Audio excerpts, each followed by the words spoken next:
Hi, guys, gals, and non binary pals. I'm back. It's been a while. I'm wearing this because it's the Lunar New Year. Happy Year of the Snake. I know I'm late, but, um, you know, life happens. I've been really busy with work, and I was also dealing with a depressive episode, but I'm feeling better now. Thank you if you're still listening. I know it's been 4 long months since my last read, so without further ado, I will dive into Chapter 19, Fear in the Dark. The holes certainly were rough. Just right for a lot of vagabonds like us, said Bigwig, but the exhausted and those who wander in strange country are not particular about their quarters. At least there was room for 12 rabbits, and the burrows were dry. Two of the runs, the ones among the thorn trees, led straight down to burrows scooped out of the top of the chalk subsoil. Rabbits do not line their sleeping places, and a hard, almost rocky floor is uncomfortable for those not accustomed to it. The holes in the bank, however, had runs of the usual bow shape, leading down to the chalk and then curving up again to burrows with floors of trampled earth. There were no connecting passages, but the rabbits, and here's in a side note, Bigwig's word was, instead of vagabonds, he used uh Helesil, which I have rendered in various places in the story as wanderers, scratchers, vagabonds. The Helesil, um, or Helesi, singular, is a rabbit living in the open without a hole. Solitary bucks and unmated rabbits who are wandering do this for quite long periods, especially in the summer. However, that's not true, as my friend Sean commented in another chapter. Male rabbits dig burrows too. This was just a display of gender roles in the writer's case. Bucks do not usually dig much in any case. Yeah, not true. Um, Although they will scratch shallow shelters or make use of existing holes where these are available. Real digging is done for the most part by does preparing for litters. Again, not true. I actually had a rabbit when I was younger, and when we let him into the front yard before, he would be digging away. If we let him, I'm sure he would have dug a burrow for himself, but we're just like, Coco, we're not going to be waiting for you to dig a hole to China. It's time to go inside. um, anyway, um, but the rabbits were too weary to care. They slept forward to a burrow, snug and secure. Hazel remained awake for some time, licking Buckthorn's leg, which was stiff and tender. He was reassured to find no smell of infection, but all that he had ever heard about rats decided him to see that Buckthorn got a good deal of rest and was kept out of the dirt until the wound was better. That's the third of us to get hurt. Still, all in all, things could have been far worse, he thought, as he fell asleep. The short June darkness slipped by in a few hours. The light returned early to the hide down, but the rabbits did not stir. Well after dawn, they were still sleeping, undisturbed in a silence deeper than they had ever known. Nowadays, among fields and woods, the noise level by day is high, too high for some kinds of animals to tolerate. Few places are far from human noise. Cars, buses, motorcycles, tractors, lorries. The sound of a housing estate in the morning is audible a long way off. People who record birdsong generally do it very early, before 6 o'clock if they can. Soon after that, the invasion of distant noise in most woodland becomes too constant and too loud. During the last 50 years, the silence of much of the country has been destroyed, but here on Watership Down there floated up only faint traces of the daylight noise below. The sun was well up, though not yet as high as the down, when Hazel woke. With him in the burrow were Buckthorn, Fiver, and Pipkin. He was nearest to the mouth of the hole, and did not wake them as he slipped up the run. Outside he stopped to pass Haraka, and then hopped through the thorn patch to the open grass. Below, the country was covered with early morning mist, which was beginning to clear.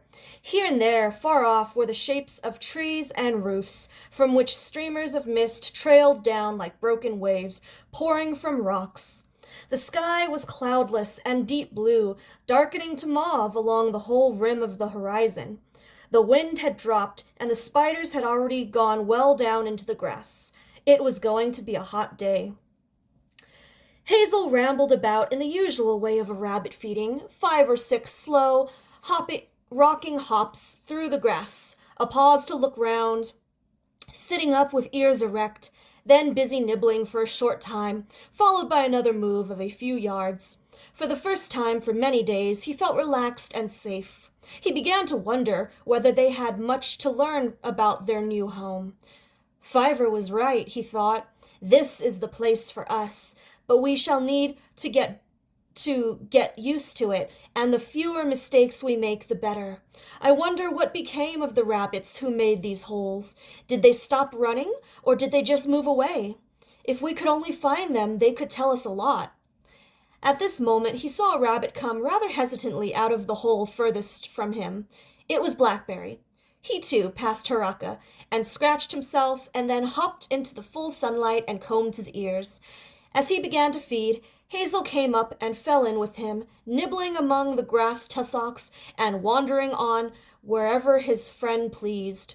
They came to a patch of milkwort, a blue as deep as that of the sky, with long stems creeping through the grass, and each minute flower spreading its 2 upper petals like wings. Blackberry sniffed at it, but the leaves were tough and unappetizing.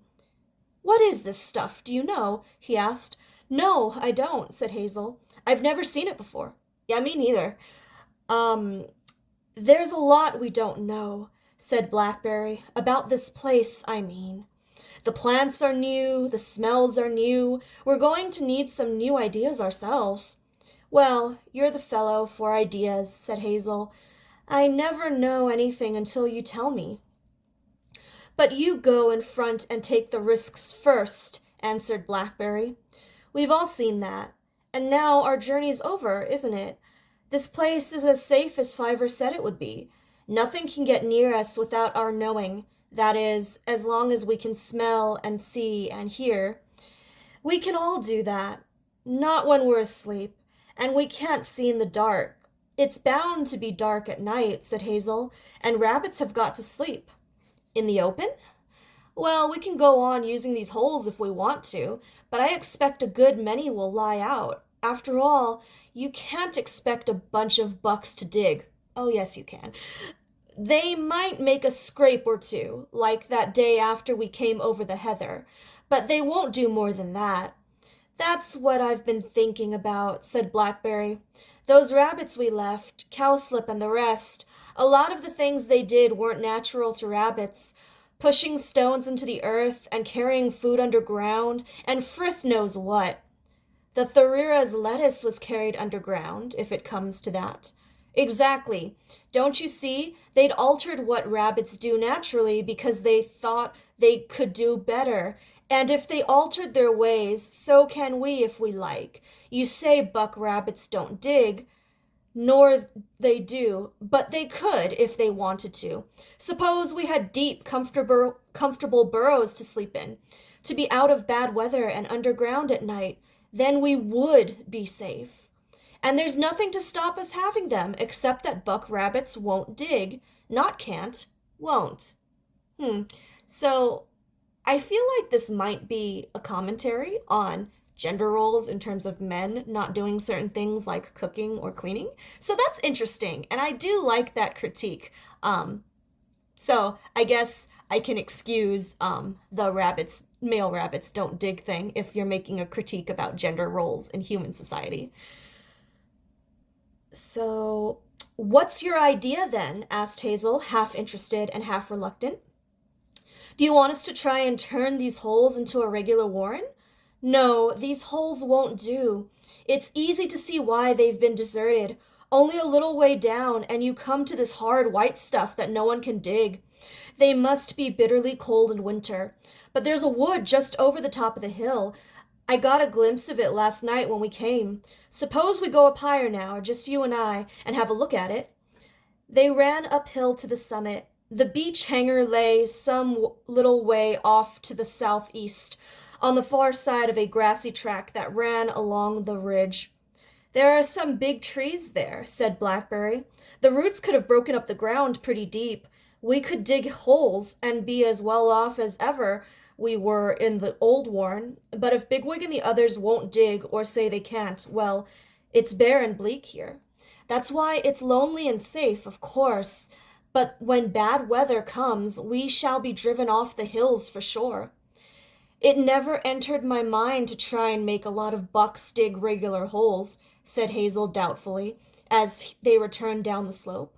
"Rabbit kittens need holes, of course, but do we? We were all born in a warren that was dug before our mothers were born. We're used to holes, and not one of us has ever helped to dig one. And if ever there was a new one, who dug it? A doe. I'm quite sure myself that if we don't change our natural ways, we shan't be able to stay here very long.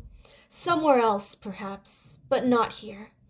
It'll mean a lot of work. Look, there's Bigwig come up now and some of the others with him. Why not put it to them and see what they say?" During Silflay, however, Hazel mentioned Blackberry's idea to no one but Fiver.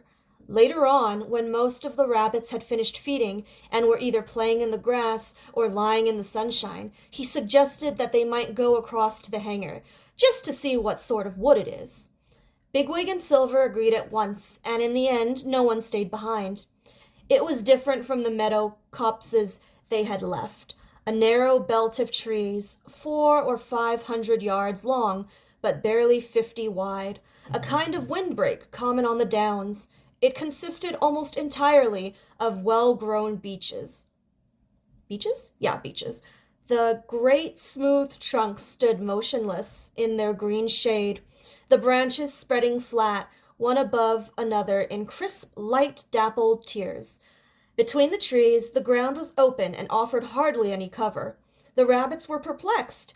They could not make out why the wood was so light and still, and why they could see so far between the trees. The continuous gentle rustling of the beech leaves was unlike the sounds to be heard in a copse of nut bushes, oak, and silver birch. Moving uncertainly in and out along the edge of the hangar, they came to the northeast corner. Here there was a bank from which they looked out over the empty stretches of grass beyond. Fiver, absurdly small beside the hulking Bigwig, turned to Hazel with an air of happy confidence. "I'm sure Blackberry's right, Hazel," he said. "We ought to do our best to make some holes here. I'm ready to try anyway. The others were taken aback. Pipkin, however, readily joined Hazel at the foot of the bank, and soon 2 or 3 more began scratching at the light soil. The digging was easy, and although they often broke off to feed or merely to sit in the sun, before midday Hazel was out of sight and tunneling between the tree roots. The hangar might have little or no undergrowth, but at least the branches gave cover from the sky, and kestrels, they soon realized, were common in this solitude. Although kestrels seldom prey on anything bigger than a rat, they will sometimes attack young rabbits. No doubt this is why most grown rabbits will not remain under a hovering kestrel. Before long, Acorn spotted one as it flew up from the south. He stamped and bolted into the trees, followed by the other rabbits who were in the open. They had not long come out and resumed digging when they saw another, or perhaps the same one, hovering some way off, high over the very fields that they had crossed the previous morning. Hazel placed Blackberry as a sentry while the day's haphazard work went on, and twice more during the afternoon the alarm was given. In the early evening they were disturbed by a horseman cantering along the ridge track that passed to the north end of the wood. Otherwise, they saw nothing larger than a pigeon all day. After the horseman had turned south near the summit of Watership and disappeared in the distance, Hazel returned to the edge of the wood and looked out northward towards the bright, still fields and the dim pylon line stalking away into the distance north of Kingsclere. The air was cooler, and the sun was beginning once more to reach the north escarpment. "I think we've done enough," he said, "for today anyway. I should like to go down to the bottom of the hill and find some really good grass. This stuff's all right in its way, but it's rather thin and dry. Does anyone feel like coming with me?" Bigwig, Dandelion, and Speedwell were ready, but the others preferred to graze their way back to the thorn trees and go underground with the sun. Bigwig and Hazel picked the line that offered most cover, and with the others following, set out on the 400 or 500 yards to the foot of the hill. They met no trouble and were soon feeding in the grass at the edge of the wheat field, the very picture of rabbits in an evening landscape. Hazel, tired though he was, did not forget to look for somewhere to bolt if there should be an alarm. He was lucky enough to come upon a short length of old, overgrown ditch, partly fallen in, and so heavily overhung with cow parsley and nettles that it was almost as sheltered as a tunnel, and all four of them made sure that they could reach it quickly from the open. "That'll be good enough at a pinch," said Bigwig, munching clover and sniffing at the fallen bloom from a wayfaring tree. "My goodness, we've learned a few things since we left the old warren, haven't we? More than we'd have learned in a lifetime back there. And digging! It'll be flying next, I suppose. Have you noticed that this soil's quite different from the soil in the old warren? It smells differently, and it slides and falls quite differently, too." "That reminds me," said Hazel. "I meant to ask you, there was one thing at that terrible warren of cowslips that I admired very much, the great burrow. I'd like to copy it. It's a wonderful idea to have a place underground where everybody can be together, talk and tell stories and so on. What do you think? Could it be done?" Bigwig considered. "I know this," he said. "If you make a burrow too big, the roof starts falling in. So if you want a place like that, you'll need something to hold the roof up. What did Cowslip have?" "Tree roots." Well, there are those where we're digging, but are they the right sort?" "We'd better get Strawberry to tell us what he knows about the great burrow, but it may not be much. I'm sure he wasn't alive when it was dug." "He may not be dead when it falls in either. That warren's thorn as an owl in daylight. He was wise to leave when he did." Twilight had fallen over the cornfield, for although long red rays still lit the upper down, the sun had set below. The uneven shadow of the hedge had faded and disappeared. There was a cool smell of moisture and approaching darkness. A cockchafer droned past. The grasshoppers had fallen silent. "Owls'll be out," said Bigwig. "Let's go up again." At this moment, from out in the darkening field, there came the sound of a stamp on the ground. It was followed by another, closer to them, and they caught a glimpse of a white tail. They both immediately ran to the ditch. Now that they had to use it in earnest, they found it even narrower than they had thought. There was just room to turn round at the far end, and as they did so, Speedwell and Dandelion tumbled in behind them. "What is it?" asked Hazel. "What did you hear?" "There's something coming up the line of the hedge," replied Speedwell. "An animal, making a lot of noise, too."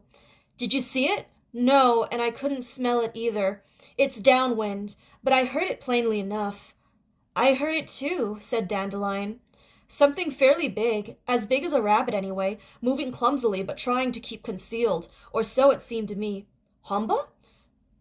"No, that we should have smelled," said Bigwig. "Wind or no wind. From what you say, it sounds like a cat. I hope it's not a stoat. Hoy, hoy, you Emblier Prayer. What a nuisance. We'd better sit tight for a bit, but get ready to bolt if it spots us." They waited. Soon it grew dark. Only the faintest light came through the tangled summer growth above them. The far end of the ditch was so much overgrown that they could not see out of it, but the place where they had come in showed as a patch of sky, an arc of very dark blue. As the time passed, a star crept out from among the overhanging grasses. It seemed to pulsate in a rhythm as faint and uneven as that of the wind. At length, Hazel turned his eyes away from watching it. "Well, we could snatch some sleep here," he said. "The night's not cold. Whatever it was you heard, we'd better not risk going out." "Listen," said Dandelion. "What's that?" For a moment, Hazel could hear nothing. Then he caught a distant but clear sound, a kind of wailing or crying, wavering and intermittent. Although it did not sound like any sort of hunting call, it was so unnatural that it filled him with fear. As he listened, it ceased. "What in Frith's name makes a noise like that?" said Bigwig, his great fur cap hackling between his ears. "A cat?" said Speedwell, wide-eyed. "That's no cat," said Bigwig, his lips drawn back in a stiffened, unnatural grimace. "That's no cat. Don't you know what it is? Your mother—" He broke off. Then he said very low, "Your mother told you, didn't she?" "No!" cried Dandelion. "No! It's some bird, some rat, wounded." Bigwig stood up. His back was arched, and his head nodded on his stiffened neck. "The black rabbit of Inlay," he whispered. "What else in a place like this?" "Don't talk like that," said Hazel. He could feel himself trembling, and braced his legs against the sides of the narrow cut. Suddenly the noise sounded again, nearer, and now there could be no mistake. What they heard was the voice of a rabbit, but changed out of all recognition. It might have come from the cold spaces of the dark sky outside, so unearthly and desolate was the sound. At first there was only a wailing, then distinct and beyond mistaking, they all heard words. "Zorn! Zorn!" cried the dreadful squealing voice. "All dead! Oh, Zorn!" Side note: Zorn means finished or destroyed, in the sense of some terrible catastrophe. Dandelion whimpered. Bigwig was scuffling into the ground. "Be quiet," said Hazel, "and stop kicking that earth over me. I want to listen." At that moment, quite distinctly, the voice cried, "Thalele! Oh, Thalele!" At this, all four rabbits felt the trance of utter panic. They grew rigid. Then Bigwig, his eyes set in a fixed, glazed stare, began to jerk his way up the ditch toward the opening. "You have to go," he muttered, so thickly that Hazel could hardly catch the words. "You have to go when he calls you." Hazel felt so much frightened that he could no longer collect his wits. As on the riverbank, his surroundings became unreal and dreamlike. Who or what was calling Bigwig by name? How could any living creature in this place know his name? Only one idea remained to him. Bigwig must be prevented from going out, for he was helpless. He scrambled past him, pressing him against the side of the ditch. "Stay where you are," he said, panting. "Whatever sort of rabbit it is, I'm going to see for myself." Then his legs almost giving way beneath him, he pulled himself out into the open. For a few moments he could see little or nothing, but the smells of dew and elder bloom were unchanged, and his nose brushed against cool grass blades. He sat up and looked about him. There was no creature nearby. "Who's there?" he said. There was silence, and he was about to speak again, when the voice replied, "Zorn! Oh, Zorn!" It came from the hedge along the side of the field. Hazel turned toward the sound, and in a few moments made out, under a clump of hemlock, the hunched shape of a rabbit. He approached it and said, "Who are you?" But there was no reply. As he hesitated, he heard a movement behind him. "I'm here, Hazel," said Dandelion in a kind of choking gasp. Together they went closer. The figure did not move as they came up. In the faint starlight, they both saw a rabbit as real as themselves. A rabbit in the last stages of exhaustion, its back legs trailing behind its flattened rump as though paralyzed.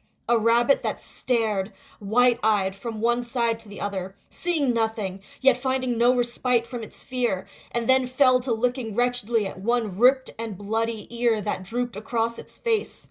A rabbit that suddenly cried and wailed as though entreating the thousand to come from every quarter to rid it of a misery too terrible to be borne. It was Captain Hawley of the Sandalford Owsla. All right, so that is a really ominous sign. We have Captain Hawley from their old warren that looks like he's in really rough condition. So in the next chapter, we'll hopefully hear from Hawley about what happened to him and what happened to the Sandalford Warren. All right, everyone, thank you so much for joining me, and I hope you're well. I'm in the US, so I know things with the current orange dictator aren't great. And I know the trans community in general, or the trans community specifically, is really struggling and under attack. So I just hope that to my trans listeners, I hope you're safe and that I support you. And yeah, I just hope that we go through these next few years and we stay together and keep each other safe. All right, everyone. Hope you have a good day or night. Bye.